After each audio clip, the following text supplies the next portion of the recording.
أعوذ بالله من الشيطان الرجيم. بسم الله الرحمن الرحيم. ومن الناس من يقول آمنا بالله وباليوم الآخر وما هم بمؤمنين يخادعون الله والذين آمنوا وما يخدعون إلا أنفسهم وما يشعرون. في قلوبهم مرض فزادهم الله مرضا ولهم عذاب أليم بما كانوا يكذبون. وإذا قيل لهم لا تفسدوا في الأرض قالوا إنما نحن مصلحون ألا إنهم هم المفسدون ولكن لا يشعرون. وإذا قيل لهم آمنوا كما آمن الناس قالوا أنؤمن كما آمن السفهاء ألا إنهم هم السفهاء ولكن لا يعلمون. وإذا لقوا الذين آمنوا قالوا آمنا وإذا خلوا إلى شياطينهم قالوا إنا معكم إنما نحن مستهزئون. الله يستهزئ بهم ويمدهم في طغيانهم يعمهون. صدق الله العظيم. آج کے سبق میں جو آیات میں نے آپ کے سامنے تلاوت کی ہیں وہ سورۃ البقرہ کی آیت نمبر 8 سے شروع ہو رہی ہیں۔ ان آیات کا ترجمہ پہلے میں آپ کے سامنے عرض کر دیتا ہوں، پھر اس کے بعد کچھ تفسیر کے متعلق باتیں آپ کے سامنے آ جائیں گی۔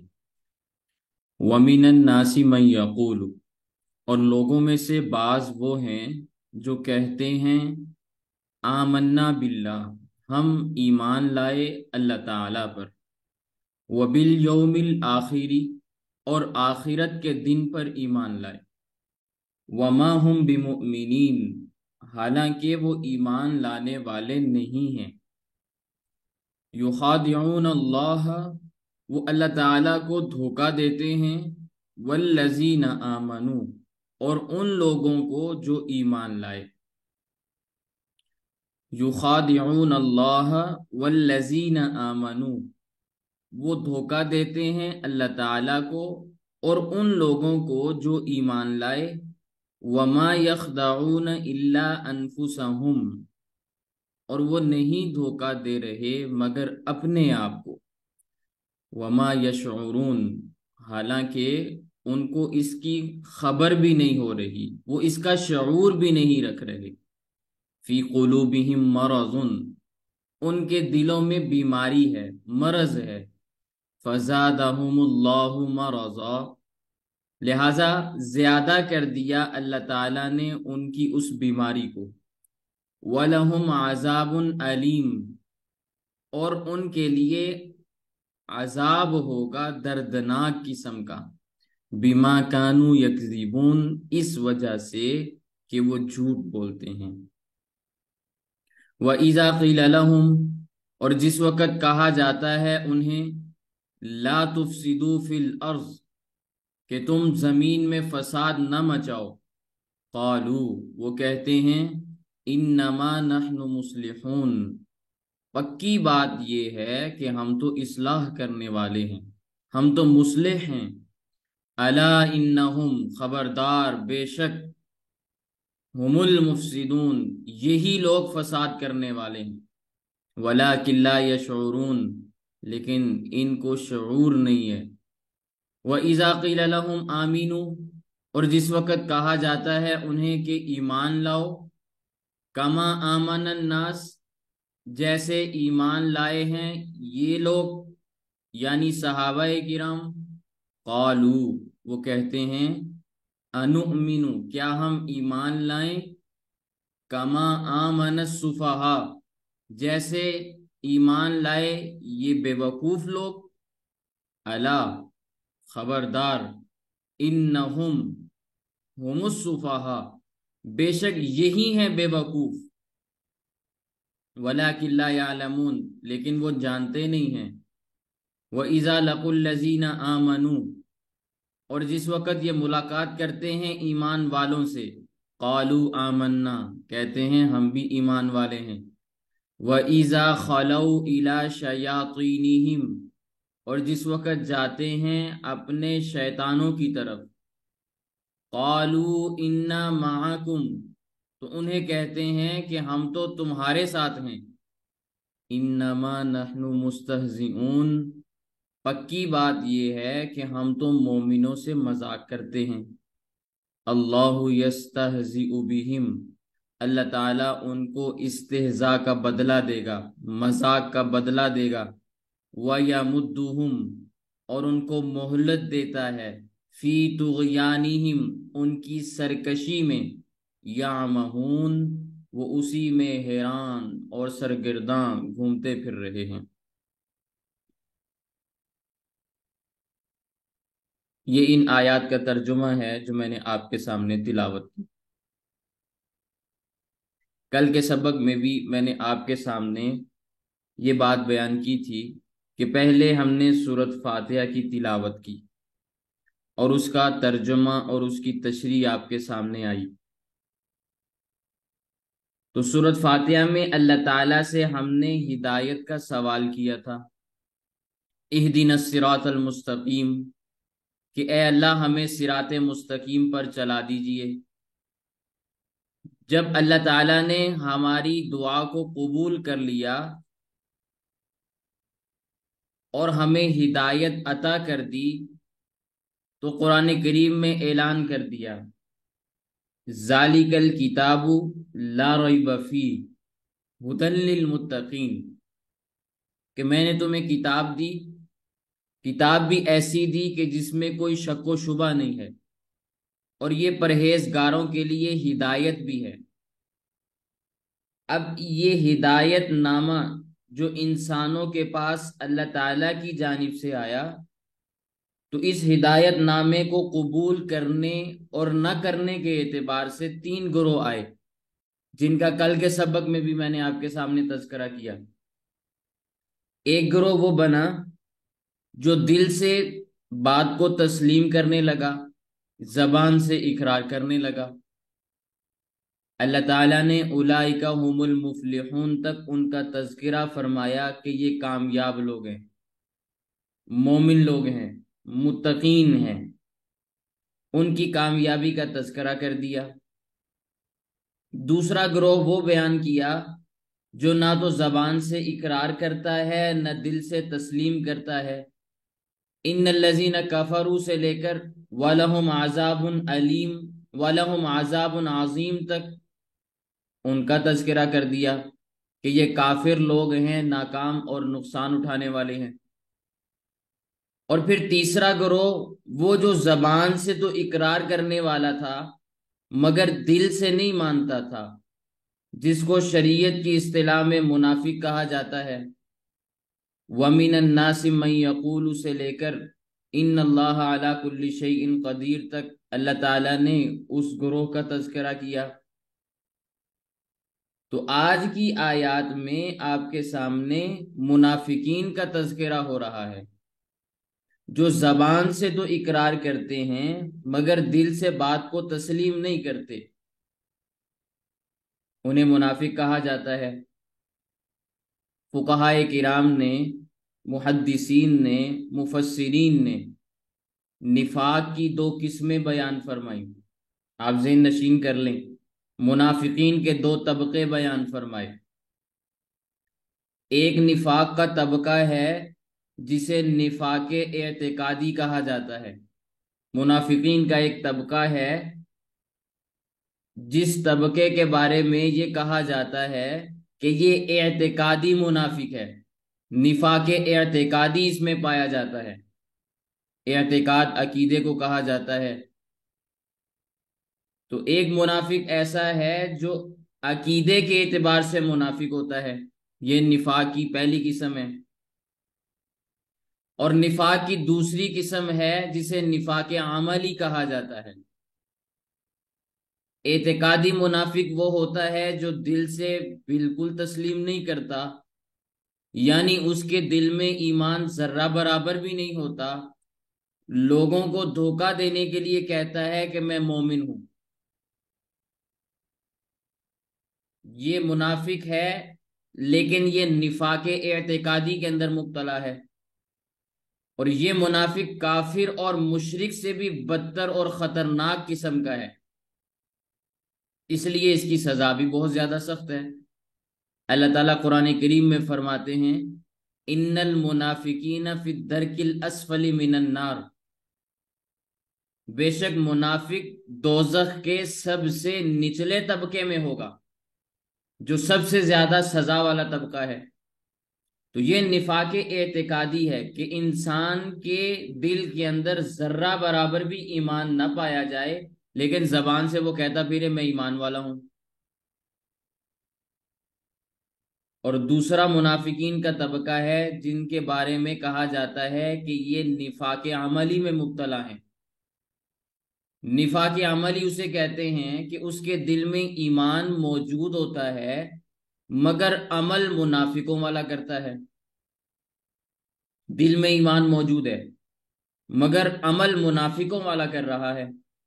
نبی کریم صلی اللہ علیہ وسلم نے عملی نفاق کی 4 علامتیں بیان فرمائیں۔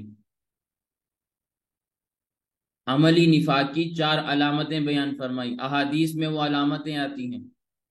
جس شخص میں 1 علامت پائی گئی وہ 1 درجے کا منافق، جس میں 2 علامتیں پائی گئیں وہ دوسرے درجے کا منافق، جس میں 3 علامتیں پائی گئیں وہ 3 درجوں والا منافق، اور جس میں 4 علامتیں پائی گئیں کان منافقن خالصا، وہ پکا منافق ہے، وہ خالص قسم کا منافق ہے۔ اللہ کے نبی صلی اللہ علیہ وسلم نے ہمیں اپنی احادیث میں ان کی نشانیاں بیان کر دیں، تو ہمیں خالی الذہن ہو کر ٹھنڈے دل و دماغ کے ساتھ یہ سوچنا ہے کہ کہیں ان میں سے کوئی علامت ہمارے اندر تو نہیں ہے، بجائے اس کے کہ ہم دوسروں کے اوپر فتویٰ بازی کریں، دوسروں کے اندر وہ عیوب تلاش کریں۔ ہم نے اپنے گریبان میں جھانکنا ہے، اگر ہمارے اندر موجود ہے تو بہت بری بات ہے۔ اب وہ علامتیں کیا ہیں؟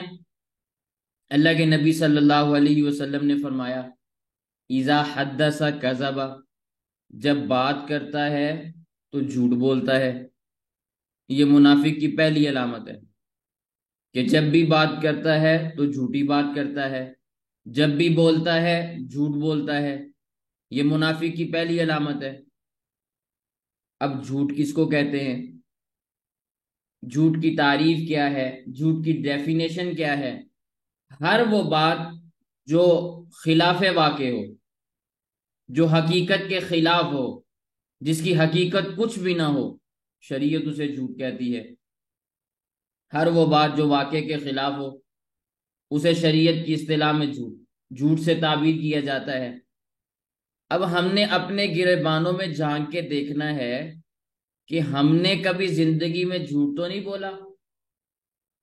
اگر بولا ہے تو ہمیں اپنے آپ کو 1 درجے کا منافق سمجھنا چاہیے، کیونکہ نبی کریم صلی اللہ علیہ وسلم کا فرمان ہے اور وہ فرمان بالکل حق ہے اور سچ ہے۔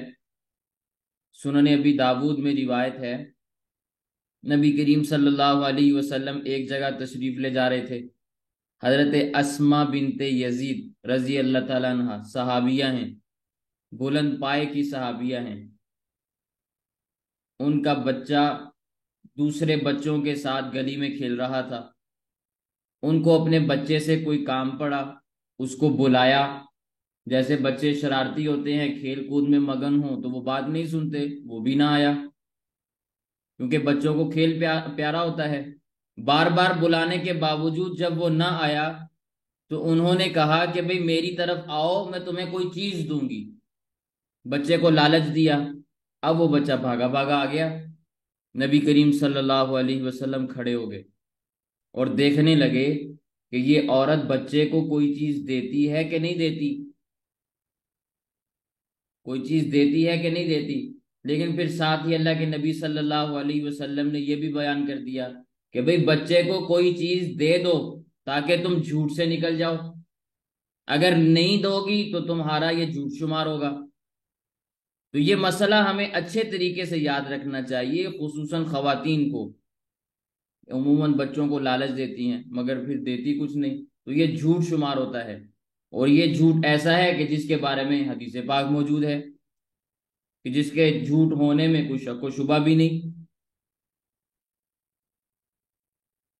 اور ہماری عمومی حالت یہ ہے کہ جھوٹ بول بول کر ہمیں جھوٹ سے ایک درجے کی نفرت ہی ختم ہو گئی ہے، اور ہیں ہم پکے مومن کہ ہم سے بڑا کوئی ایمان والا نہیں ہے۔ اللہ کے نبی صلی اللہ علیہ وسلم نے احادیث میں یہ بات ارشاد فرمائی کہ انسان کے ہونٹوں کے پاس فرشتے ہوتے ہیں، اللہ تعالیٰ کی طرف سے ان کے ذمے ڈیوٹیاں ہیں، کوئی درود شریف پہنچانے کے اوپر مقرر ہے، کوئی سبحان اللہ الحمدللہ پہنچانے پر لگا ہوا ہے، کوئی انسان کی حفاظت کے لیے کھڑا ہے، مگر جھوٹ کی اتنی بدبو ہوتی ہے کہ جب کوئی آدمی جھوٹ بولتا ہے تو فرشتے 1 میل دور بھاگ جاتے ہیں، فرشتے انسان سے دور بھاگ جاتے ہیں۔ اس لیے ہمیں جھوٹ سے ہر حال میں بچنا چاہیے۔ اللہ تعالیٰ مجھے بھی توفیق عطا فرمائے، اللہ تعالیٰ آپ کو بھی توفیق عطا فرمائے کہ ہم اپنی زندگیوں سے جھوٹ کا خاتمہ کریں۔ تو منافق کی پہلی علامت یہ بیان فرمائی کہ جب بھی وہ بات کرتا ہے تو جھوٹ بولتا ہے، یہ منافق کی پہلی نشانی۔ پھر منافق کی دوسری نشانی یہ بیان فرمائی اذا وعد اخلف، جب وعدہ کرتا ہے تو خلاف ورزی کر دیتا ہے۔ دوسری روایت میں آتا ہے وَإِذَا عَاهَدَ غَدَرَ، جب وہ معاہدہ کرتا ہے تو غداری کر دیتا ہے۔ اذا وعد اخلف، جب وعدہ کرتا ہے تو خلاف ورزی کرتا ہے۔ وَإِذَا عَاهَدَ غَدَرَ، جب وہ معاہدہ کرتا ہے تو غداری کر دیتا ہے۔ اب حدیث پاک میں دونوں طرح کے الفاظ موجود ہیں، وعدہ کے الفاظ بھی آگے، عاہدہ کے الفاظ بھی آگے۔ تو وعدہ اور معاہدہ میں فرق ہے، جب کسی سے انفرادی طور پر معاملہ طے ہو تو اسے وعدہ کہا جاتا ہے، انفرادی طور پر پرسنلی کسی کے ساتھ معاملہ طے ہو وہ وعدہ کہلاتا ہے، اور اجتماعی شکل میں یا قومی شکل میں یا حکومتی سطح پر کسی سے کوئی بات طے کی جائے تو اس کو معاہدہ کہا جاتا ہے۔ تو وعدہ الگ ہے، معاہدہ الگ ہے۔ نبی کریم صلی اللہ علیہ وسلم نے دونوں الفاظ ارشاد فرمائے، اذا وعد اخلف و اذا عاہد غدر، کہ جب وعدہ کرتا ہے تو خلاف ورزی کرتا ہے، معاہدہ کرتا ہے تو غداری کرتا ہے۔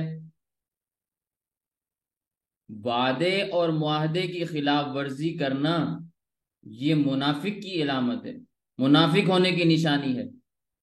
آج اس وقت دنیا میں جتنی بھی حکومتیں ہیں ساری اسی مد میں چل رہی ہیں الا ماشاءاللہ، مگر اکثریت کا یہ عالم ہے کہ ظاہر کچھ ہوتا ہے باطن کچھ اور ہوتا ہے۔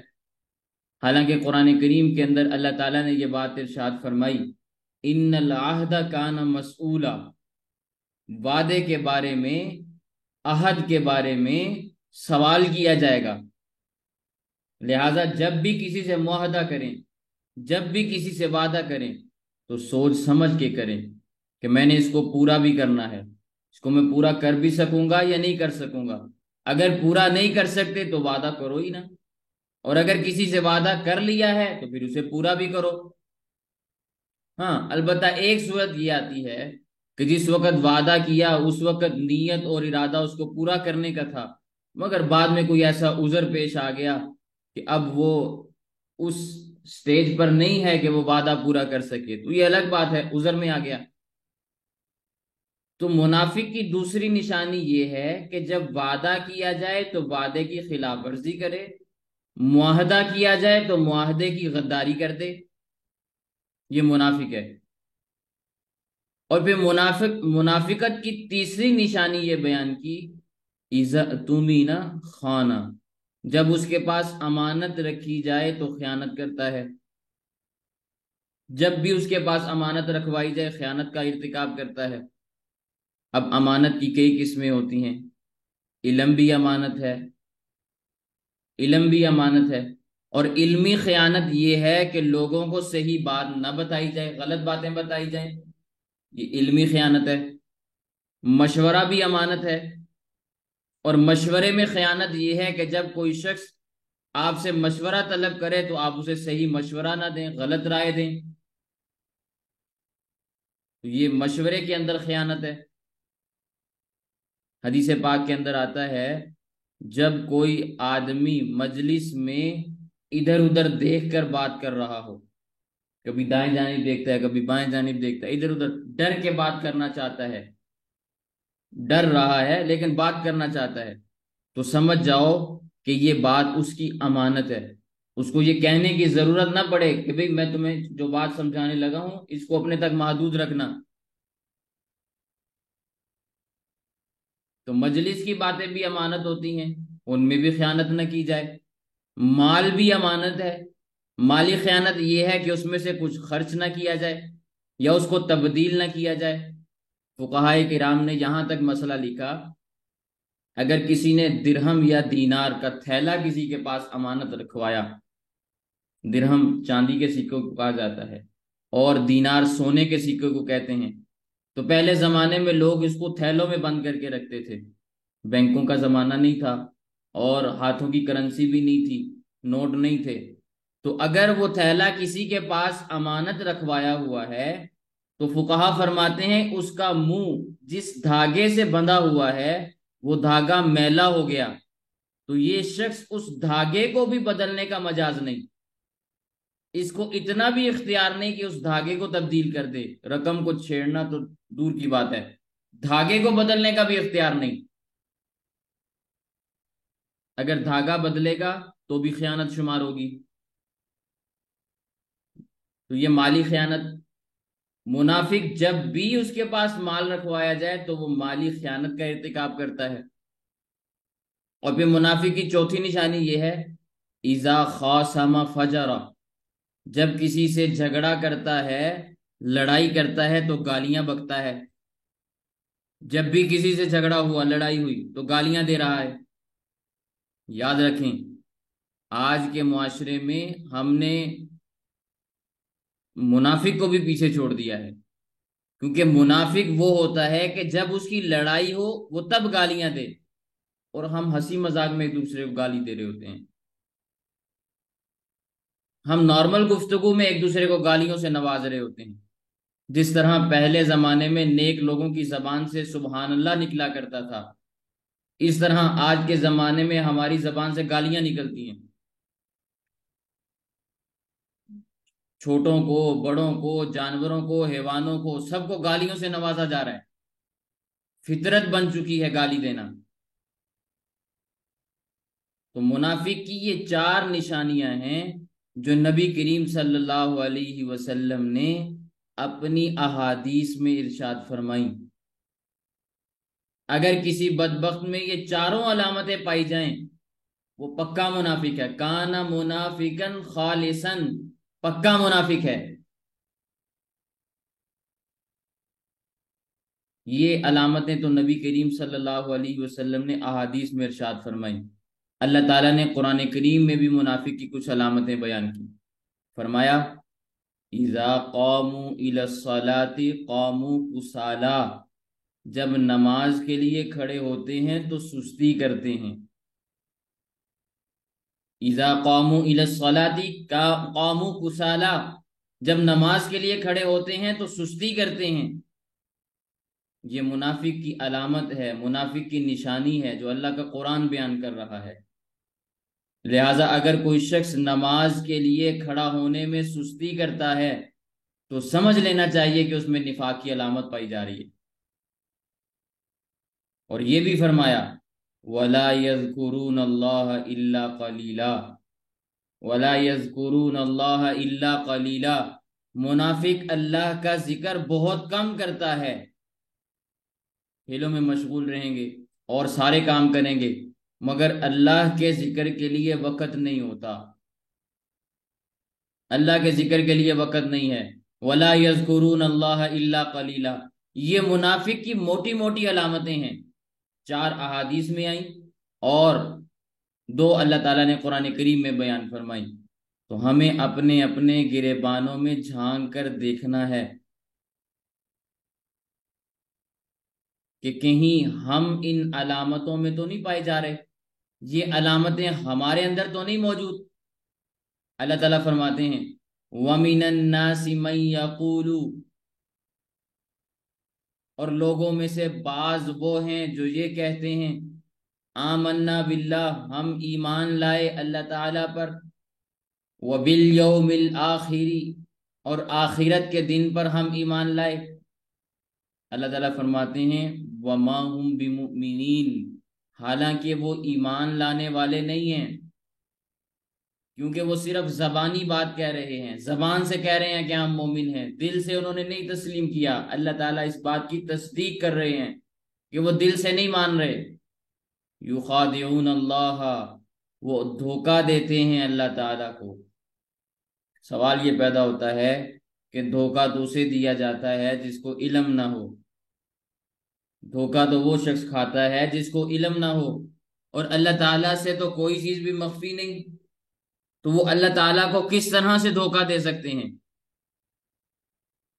مفسرین کرام اس کا جواب یوں ارشاد فرماتے ہیں، وہ فرماتے ہیں صنعہم کصنع خادعین، ان کا یہ معاملہ اس طرح ہے جس طرح دھوکے بازوں کا ہوتا ہے، یعنی وہ دھوکے بازی والا معاملہ کر رہے ہیں، اللہ تعالیٰ سے وہ ایسا معاملہ کرتے ہیں جو دھوکے بازوں کا ہوتا ہے۔ حقیقت میں وہ اللہ تعالیٰ کو دھوکہ نہیں دے سکتے، معاملہ ان کا دھوکے بازی والا ہے، اللہ تعالیٰ ان کی دھوکے بازی سے خبردار ہے، باخبر ہے۔ اللہ تعالیٰ کو کون دھوکہ دے سکتا ہے؟ والذین آمنوا، اور وہ ایمان والوں کو دھوکہ دیتے ہیں، آمنا، آمنا کہہ کر دھوکہ دیتے ہیں کہ ہم بھی مومن ہیں۔ وما یخدعون الا انفسہم، اور وہ اپنے آپ کو ہی دھوکے میں مبتلا کیے ہوئے ہیں، وہ نہیں دھوکہ دیتے مگر اپنے ہی آپ کو، کیونکہ اس کا وبال ان کی اپنی جانوں پر ہی پڑنے والا ہے، دوسروں کو کوئی نقصان نہیں ہوگا۔ وما یشعرون، اس بات کا انہیں شعور نہیں ہے کہ وہ اپنے آپ کو دھوکہ دے رہے ہیں، انہیں اس بات کی سمجھ نہیں آ رہی کہ یہ دھوکہ انہی کے اوپر واپس آ کے لوٹے گا، وہی دھوکے میں مبتلا ہوئے ہیں۔ وما یشعرون، اور وہ شعور نہیں رکھتے۔ ایک ہوتا ہے علم اور ایک ہوتا ہے شعور۔ علم تو عقل رکھنے والی مخلوق کے ساتھ خاص ہے، جتنی بھی عقل والی مخلوقات اللہ تعالیٰ نے پیدا کی، مثال کے طور پر انسان، جنات، فرشتے، یہ اللہ نے عقل والی مخلوقات پیدا کی، اللہ تعالیٰ نے ان کو علم سے بھی نوازا۔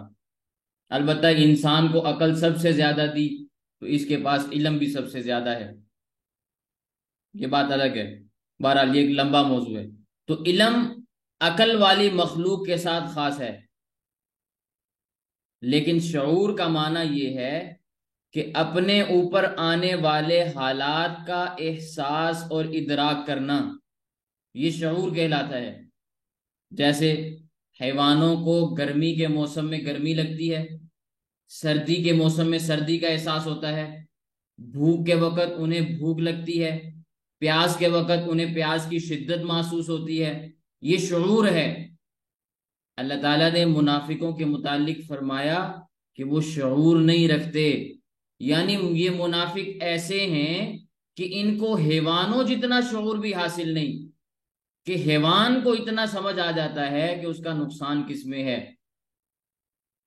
اس کو اپنی چیزوں کا احساس ہو جاتا ہے، گرمی سردی کا احساس ہو جاتا ہے، نفع نقصان کا احساس ہو جاتا ہے، وہ حیوان ہے، وہ پھر بھی شعور رکھ رہا ہے۔ یہ منافق حیوانوں سے بھی بدتر ہیں کہ انہیں شعور بھی حاصل نہیں ہے۔ فی قلوبہم مرض، ان کے دلوں میں منافقت کی بیماری ہے۔ جوں جوں دن گزرتے ہیں نیک لوگ نیکیاں کما رہے ہیں، اعمال صالحہ میں آگے بڑھ رہے ہیں، اور منافق فزادہم اللہ مرضا، اللہ تعالیٰ ان کو ان کی بیماری میں مزید آگے بڑھاتا چلا جا رہا ہے۔ فزادہم اللہ مرضا، بس زیادہ کر دیا اللہ تعالیٰ نے ان کی بیماری کو، ان کا نفاق دن بدن آگے بڑھتا چلا جا رہا ہے۔ وَلَهُمْ عَذَابٌ أَلِيمٌ، اور ان کے لیے دردناک عذاب ہوگا۔ سب سے زیادہ سخت عذاب کل قیامت کے دن منافقین کے لیے ہے، بما کانوا یکذبون، اس وجہ سے کہ وہ جھوٹ بولتے ہیں۔ جھوٹ اس طرح کہ زبان سے جھوٹی بات کہتے ہیں کہ ہم اللہ پر ایمان لائے، آخرت پر ایمان لائے، حالانکہ دل سے وہ ایمان لانے والے نہیں ہیں۔ تو اس سے بڑا کوئی اور جھوٹ ہو سکتا ہے کہ زبان کچھ اور کہہ رہی ہے اور دل میں کچھ اور ہے؟ تو کل قیامت کے دن ان کو بہت سخت عذاب ہونے والا ہے۔ وَإِذَا قِيلَ لَهُمْ، اور جس وقت کہا جاتا ہے انہیں، لَا تُفْسِدُوا فِي الْأَرْضِ، نہ فساد مچاؤ زمین میں، زمین میں فساد نہ مچاؤ، کیونکہ جھوٹ بولنا، وعدہ خلافی کرنا، غداری کرنا، معاہدوں کو توڑنا، خیانت کرنا، یہ فساد فی الارض ہے، زمین میں اس سے فساد پیدا ہوتا ہے۔ تو جب انہیں کہا جاتا ہے لا تفسدوا فی الارض، زمین میں فساد نہ مچاؤ، وہ کیا کہتے ہیں؟ انما نحن مصلحون، ہم تو اصلاح کرنے والے ہیں۔ ہم کہاں فساد مچا رہے ہیں بھائی؟ ہم کہاں کے فسادی؟ ہم تو مصلح ہیں۔ آج بدقسمتی سے دنیا میں جتنے بھی ممالک ہیں، مسلم ممالک ہوں یا غیر مسلم ممالک ہوں، ہمارا ملک ان تمام ملکوں میں بددیانتی میں نمایاں حیثیت رکھتا ہے، بلند مقام پر فائز ہے۔ اخبارات کے تجزیے دیکھ لیں، رپورٹس آپ چیک کر لیں، ٹاپ لسٹوں کے اندر ہمارے ملکوں کا نام آتا ہے، کیونکہ یہاں چھوٹے بڑے سب بددیانت ہیں۔ بڑے بددیانتی کرتے ہیں، ان کی دیکھا دیکھی چھوٹے بھی بددیانتی میں مبتلا ہوتے ہیں اور مزید تیز ہو جاتے ہیں، دھڑلے کے ساتھ بددیانتی میں مبتلا ہوتے ہیں۔ اگر بڑے احتیاط کریں اور دیانتداری سے کام لیں تو چھوٹوں کو جرت نہیں ہو سکتی۔ تو خیر، اللہ تعالیٰ فرماتے ہیں کہ جب انہیں کہا جاتا ہے کہ فساد نہ مچاؤ، تو وہ کہتے ہیں ہم کہاں فساد مچا رہے ہیں، انما نحن مصلحون، پکی بات یہ ہے کہ ہم تو اصلاح کرنے والے ہیں۔ جس طرح آج کل کے لیڈر کرتے فساد ہیں اور اس کو نام امن کا دیتے ہیں، اصل میں فساد ہو رہا ہوتا ہے، نام اس کو امن کا دیا جاتا ہے۔ بھائی امن کے نام سے تو کچھ نہیں بنے گا، دنیا تو حقیقت کو دیکھتی ہے، نام امن رکھ لینے سے کوئی فساد امن نہیں بن جایا کرتا۔ آج دنیا فساد سے بھری ہوئی ہے، اخبارات دیکھیں، تجزیے دیکھیں، ٹی وی چینلز کو دیکھیں، جہاں بھی دیکھیں 100 میں سے ایک بات اچھی ہوگی، 99 باتیں بری ہیں۔ قتل ہے، اغوا ہے، ڈاکے ہیں، بدماشیاں ہیں، بدکرداریاں ہیں، فراڈ ہیں، اور کوئی معمولی قسم کے فراڈ نہیں ہیں، اربوں خربوں روپے کے فراڈ ہیں۔ یہ سب کچھ اس ملک میں ہو رہا ہے جس ملک کو ہم نے لا الہ الا اللہ کی بنیاد پہ حاصل کیا تھا، جس مقصد کے لیے اس کو حاصل کیا گیا، اگر اس کے مطابق اس کو چلایا جاتا تو آج اس کا یہ حشر نہ ہوتا، نہ ہی خطے ہم سے جدا ہوتے۔ بنگال ہم سے جدا ہوا کہ نہ ہوا؟ اسی لیے ہوا کہ وہ دیانتدار تھے، ہمارے اندر بددیانتی پائی جاتی تھی، ہماری بددیانتی اور خیانتوں کو دیکھ کر وہ ہم سے جدا ہو گئے۔ اور پھر یہ بات یاد رکھیں، یہ پاکستان ہمیں مفت میں نہیں ملا کہ کسی نے تھال میں مملکت ہمارے حوالے کر دی ہو، ڈشوں کے اندر لا کے ہمیں سلطنت پیش کی ہو۔ اس کے پیچھے مسلمانوں کی بڑی قربانیاں ہیں۔ 10 لاکھ مسلمان اس ملک کی آزادی کی تحریک میں شہید ہوئے ہیں۔ ان کا خون ہے 10 لاکھ مسلمانوں کا۔ آج 2 افراد یہاں پہ شہید ہو جائیں تو دنیا تڑپ جاتی ہے۔ 10 لاکھ مسلمانوں نے شہادتیں دیں تب یہ ملک ملا، علماء کی شہادتیں ہیں۔ حضرت شاہ اسماعیل شہید اور سید احمد شہید کی تحریکوں کا نتیجہ ہے، 1857 کے جہاد کا نتیجہ ہے، تحریک ریشمی رومال کا نتیجہ ہے کہ انگریز نے ہندوستان چھوڑا ہے۔ مگر لوگ کہتے ہیں کہ مسلم لیگ کی تحریک کے نتیجے میں پاکستان وجود میں آیا، یہ مسلم لیگ کا کارنامہ ہے۔ اگر یہ بات حقیقت ہے تو پھر یہ بات ذہن میں رکھیں کہ پاکستان بننے کے بعد کئی سالوں تک مسلم لیگ کی با اختیار حکومت رہی ہے اس ملک میں۔ ایسی حکومت نہیں تھی جیسی آج کی حکومتیں ہیں، با اختیار حکومتیں کئی سالوں تک۔ اگر ان سالوں میں وہ کسی درخت کے پتے کے اوپر بھی اسلامی قانون کے نافذ ہونے کا حکم لکھ دیتے تو اسلامی قانون نافذ ہو جاتا، کیونکہ ان کے سامنے کسی قسم کی رکاوٹ نہیں تھی، با اختیار حکومت تھی، ان کے سامنے کوئی سر نہیں اٹھا سکتا تھا، نہ ہی کوئی جماعت اس وقت فساد مچانے والی موجود تھی۔ مگر وہ لوگ اسلام کے لیے مخلص نہیں تھے، دھوکہ دیا ہے اس قوم کو، ان کے دل صاف نہیں تھے، اسی لیے آج تک یہ ملک اسلام کے لیے مضبوط قلعہ نہ بن سکا اور اسلامی قانون یہاں پہ نہ نافذ ہو سکا۔ اگر وہ حضرات مخلص ہوتے آج ہمیں یہ حالات نہ دیکھنے پڑتے۔ تو خیر، فرمایا لا تفسدوا فی الارض، نہ فساد مچاؤ زمین میں۔ قالو، وہ کہتے ہیں انما نحن مصلحون، ہم تو اصلاح کرنے والے ہیں۔ اللہ تعالیٰ فرماتے ہیں الا، خبردار، انہم هم المفسدون، بے شک یہی لوگ ہیں فساد کرنے والے۔ انا، بے شک، ہم ضمیر کا مخاطب بھی یہ لوگ، ہم المفسدون میں ہم دوبارہ ضمیر آئی، المفسدون میں بھی یہی لوگ مخاطب ہیں۔ ان کے علاوہ کوئی اور فساد کرنے کا سوچ بھی نہیں سکتا، کسی اور کی جانب تصور بھی نہیں کیا جا سکتا، یہ جو اپنے آپ کو کہتے ہیں کہ ہم مسلم ہیں۔ وَلَكِنْ لَا يَشْعُرُونَ، لیکن ان کو شعور نہیں ہے۔ وَإِذَا قِيلَ لَهُمْ آمِنُوا، اور جس وقت کہا جاتا ہے ان کو کہ سچا ایمان لاؤ، سچا ایمان لاؤ، کما آمن الناس، جیسے ایمان لائے ہیں یہ صحابہ کرام جیسے لوگ، ایسا ایمان لاؤ۔ قالو، وہ کہتے ہیں انؤمنو، کیا ہم ایمان لائیں، کما آمن السفہاء، جیسے کہ یہ بے وقوف لوگ ایمان لائے، نعوذ باللہ من ذالک۔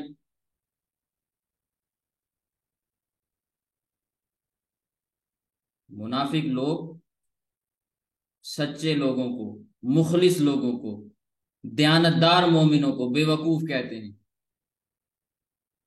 کہتے تھے کہ یہ کوئی عقل مندی کی بات ہے کہ جس طرح ان کا نبی ان کو کہتا ہے بغیر سوچے سمجھے اسی طرح یہ کرتے چلے جاتے ہیں، گھر بار سب کچھ اس کی وجہ سے قربان کر دیا۔ اگر یہ عقل مند ہوتے تو کوٹھیاں بناتے، بنگلے بناتے، دولت اکٹھی کرتے، تجارت کو آگے بڑھاتے۔ انہوں نے تو جو پہلے پاس موجود تھا وہ بھی سارے کا سارا داؤ پہ لگا دیا۔ پہلے اچھے خاصے امیر گھرانوں سے تعلق رکھتے تھے، اب ایمان لانے کے بعد ان کی حالتیں تو ذرا دیکھو، یہ بے وقوف ہیں، ہم ان بے وقوفوں جیسا کام کیوں کریں۔ اللہ تعالیٰ فرماتے ہیں الا انہم هم السفہاء، خبردار، بے شک یہی ہیں بے وقوف، ان کی بے وقوفی کے اندر کسی قسم کا شک ہو ہی نہیں سکتا۔ الا انہم هم السفہاء، خبردار، بے شک یہی بے وقوف لوگ ہیں جو دوسروں کو بے وقوف سمجھتے ہیں۔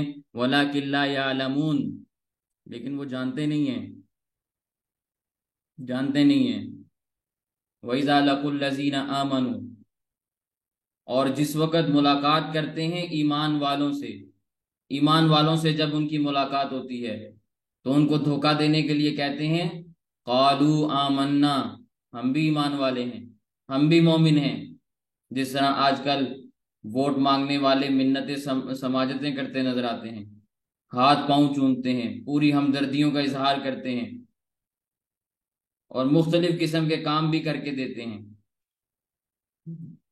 لیکن جب منتخب ہو جاتے ہیں، ممبر بن جاتے ہیں، پھر کبھی شکل بھی نہیں دکھاتے۔ پھر کہتے ہیں بھئی تم کون اور ہم کون؟ یقین جانیں کہ جتنا منافق طبقہ پاکستان میں موجود ہے، ہمارے اس خطے میں موجود ہے، شاید ہی دنیا میں کہیں ہو۔ وَإِذَا خَلَوْا إِلَىٰ شَيَاطِينِهِمْ، جب یہ اپنے لیڈروں کے پاس جاتے ہیں، سرداروں کے پاس، چودھریوں کے پاس، خانوں کے پاس، وڈیروں کے پاس، جب ان کے پاس جاتے ہیں، قالوا انا معکم، اپنی وفاداری کا اعلان کرتے ہیں کہ بے شک ہم تو تمہارے ساتھ ہیں، باقی تم نے جو سنا کہ ہم نے مومنوں کو کہا تھا ہم بھی مومن ہیں، تو یقین جانو انما نحن مستہزئون، یقینی بات یہ ہے، پکی بات یہ ہے کہ ہم تو مومنوں سے مذاق کر رہے تھے، دل لگی کر رہے تھے۔ ہم کہاں، مومن کہاں، ہم کہاں اور وہ کہاں، ہمارا کوئی ان کا ساتھ مقابلہ ہے؟ اللہ تعالیٰ فرماتے ہیں اللہ یستہزئ بہم، اللہ تعالیٰ ان کو استہزاء کا بدلہ دے گا، اس مذاق کا بدلہ اللہ ان کو دے گا، وَيَمُدُّهُمْ، اور ان کو مہلت بھی دے گا، دنیا میں چند دن، چند ایام ہیں، گنتی کے دن ہیں، گزار لیں، جیسے انہوں نے موج مستی کرنی ہے کر لیں۔ وَيَمُدُّهُمْ فِي طُغْيَانِهِمْ، اللہ تعالیٰ نے ان کو ان کی سرکشی میں مہلت دے دی ہے۔ یعمہون، وہ حیراں پریشاں سرگرداں گھومتے پھرتے ہیں، اپنی مستیوں کے اندر مست ہیں، جتنا دھوکہ دے سکتے ہیں دے لیں، جو حرام کما سکتے ہیں کما لیں، جو کھا سکتے ہیں کھا لیں، اللہ نے رسی ڈھیلی چھوڑی ہے، کیونکہ حدیث پاک کے اندر آتا ہے، اللہ کے نبی صلی اللہ علیہ وسلم نے ارشاد فرمایا ان اللہ تعالی لیملا ظالما حتی اذا اخذہ لم یفلتہ، بے شک اللہ تعالیٰ ظالم کی رسی ڈھیلی چھوڑ دیتا ہے، اللہ تعالیٰ ظالم کی رسی کو ڈھیلا چھوڑ دیتا ہے، یہاں تک کہ جب اس کو سختی سے پکڑتا ہے پھر اس کو چھوڑتا نہیں ہے۔ پہلے ظالم کو اللہ تعالیٰ مہلت دیتے ہیں، پھر جب اس کی رسی کو ٹائٹ کرتے ہیں پھر اس کو مہلت نہیں ملتی، پھر اللہ تعالیٰ اس کو سختی کے ساتھ پکڑتے ہیں۔ تو اللہ تعالیٰ نے قرآن کریم کی ان آیات میں منافقوں کی بدکاریوں کا، ان کے غلط کاموں کا، ان کی بدماشیوں کا تذکرہ کیا، آگے بھی اس کا تذکرہ چلے گا۔ تو ان آیات کا حاصل اور خلاصہ یہ ہے کہ ہم اپنے آپ کو منافقوں کی فہرست میں شامل ہونے سے بچائیں۔ جو نبی کریم صلی اللہ علیہ وسلم نے منافق کی علامات احادیث میں بیان فرمائی، ہم اپنے گریبانوں میں جھانکیں اور وہ علامتیں ہمارے اندر نہیں پائی جانی چاہیے۔ اور اللہ تعالیٰ نے قرآن کریم میں جو منافقوں کی نشانیاں بیان کی، وہ نشانیاں ہمارے اندر نہیں پائی جانی چاہیے، تب ہم ایمان والے شمار ہوں گے، مومن اور خالص متقی شمار ہوں گے۔ اللہ تعالیٰ ہمیں ایمان والوں کی، کامل ایمان والوں کی فہرست میں شامل فرمائے، قرآن کریم کی تفسیر کو صحیح انداز میں سمجھنے کی اور اس پر عمل پیرا ہونے کی توفیق عطا فرمائے۔ وآخر دعوانا ان الحمد للہ رب العالمین۔